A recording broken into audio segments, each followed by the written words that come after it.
Hi there, Phil Dreschfield. This is Supervisory Management, Chapter 5, Facilitating Employees' Work Performance, Part 2.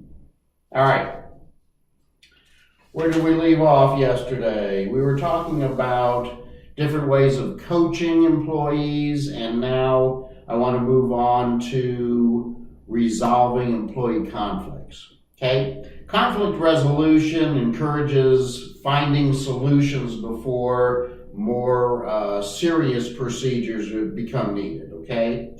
So different types of conflict resolution would include negotiation, mediation, arbitration.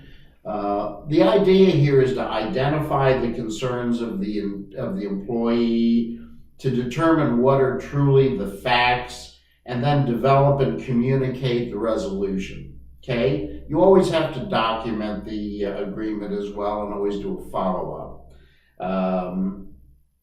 It's best when it comes to handling employee disagreements.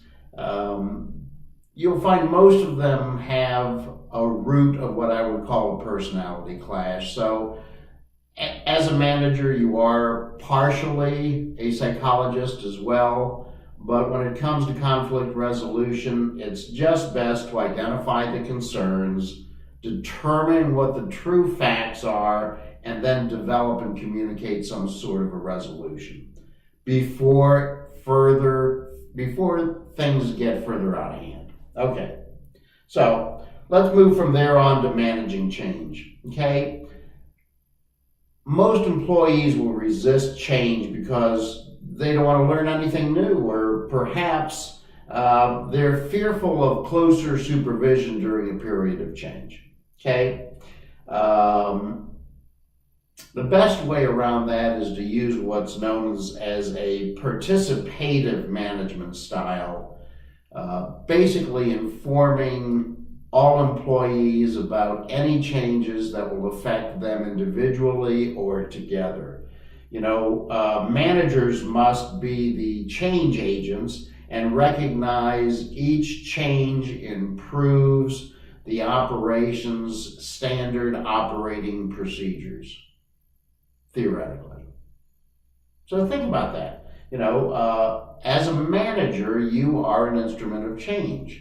And think about any situation you've been in your past employment situations where there's been a shift in management, a shift in policy, a shift in location, you're reassigned new duties. Any way you look at it, you as the supervisor, you as the manager are the agent of change. All right, let's talk about performance appraisals, okay? Basically, what performance appraisals boil down to is you need to gather information, whether it's a self-evaluation form from an employee himself,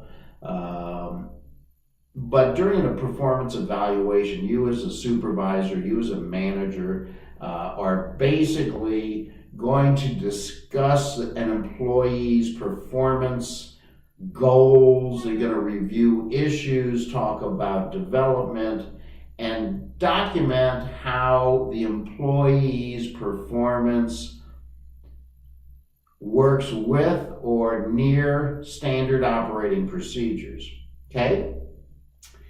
If in the review that turns out there needs to be areas of improvement, okay, then you've got to realize that when you discuss problems, observed performance should be compared always with standard operating procedures, and then the gap identified. So I'm going to talk to you as an employee, I'm your manager, and I'm saying to you, our standard operating procedures say you come to work on time, you come to work in uniform, and if I constantly see you coming in 10, 15 minutes late and then spending another 10 minutes and getting into your uniform, that is not standard operating procedures. So there's a gap between the employee's performance and what is expected, and that is what is done in a performance appraisal. And after any performance appraiser, just keep in mind that the employee's behavior should be monitored to ensure the problem's been resolved. Okay? And if the problem hasn't been resolved, then you need to follow up with disciplinary action. Okay? Don't be afraid to discipline an employee if you're a manager. That's your job. Okay, yeah, you're an agent of change, but you're also in charge of implementing and understanding the operation's standard procedures. And when an individual employee is not working up to standards, it's up to you to find a solution. Okay? Now, a lot of organizations keep what they call a progressive discipline program. Okay? Its objective is to minimize misunderstandings, ensure employees given plenty of evidence and opportunity to improve. It's also designed to reduce terminations and to make sure there's documentation. Okay? Common steps in a progressive discipline program would be to first issue an oral warning, secondly, a written warning, third, probation, and fourth, termination. Now, workplace rules and standards, okay, have to be clearly understood and written to comply with legal standards, and all goals that are listed in the standard operating procedures should be both achievable and measurable. Okay? You can't judge performance subjectively. You can only do it objectively. It has to be quantifiable. Follow me? Okay. In the event that it's necessary to terminate an employee, okay, usually employees are what we term as involuntarily terminated. Okay? That means they didn't want to leave, you asked them to leave. They were involuntarily terminated. Usually for one of four reasons, okay? There's no work. Okay? Lack of work, there's no funding. We ran out of money, or unsatisfactory job performance, or perhaps a violation of company policy. Okay? You want to take the correct steps to always make sure an employee is terminated correctly, because you want to always take steps to prevent what's known as a wrongful discharge. Okay? Involuntary termination can occur usually as the final step of a progressive discipline system. It can also occur as a result of a terminable act that causes immediate termination. Insubordination usually is instant termination. Theft, assault.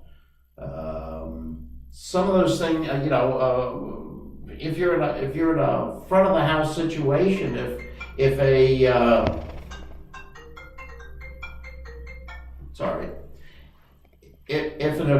one of your employee improperly touches a customer, that's ground for immediate termination. And if you don't, you're going to be liable for some legal action as well. So, there are some behaviors of your employees that will require immediate termination.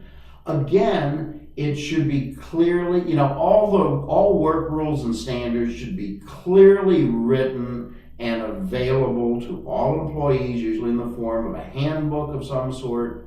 You can't arbitrarily create rules and standardized operating procedures. but most operations have a handbook that contains them. All right, that is Chapter 5 in a nutshell. We'll do Chapter 6 next week, and then I have posted a new discussion board assignment. I've got it worth 25 points. It is due Sunday evening at midnight. That would be this coming Sunday evening at midnight. And next week, as soon as I can, on Monday, I'll have the lecture up and running for Chapter 6 and open up the quiz that'll be worth 100 points. And that'll cover only Chapters 5 and Chapter 6. All right? All right. We've got 4 weeks after this to get through the semester, and I want to do it correctly, and I want to make sure that we are all staying focused on this online course and remain an online community. So please reach out to me if you have any questions or concerns about the course and its direction. If not, as I mentioned earlier, you've got a good idea of how we're going to finish this course properly and get through the material in the next 4 weeks. So thank you, and we'll see you next time.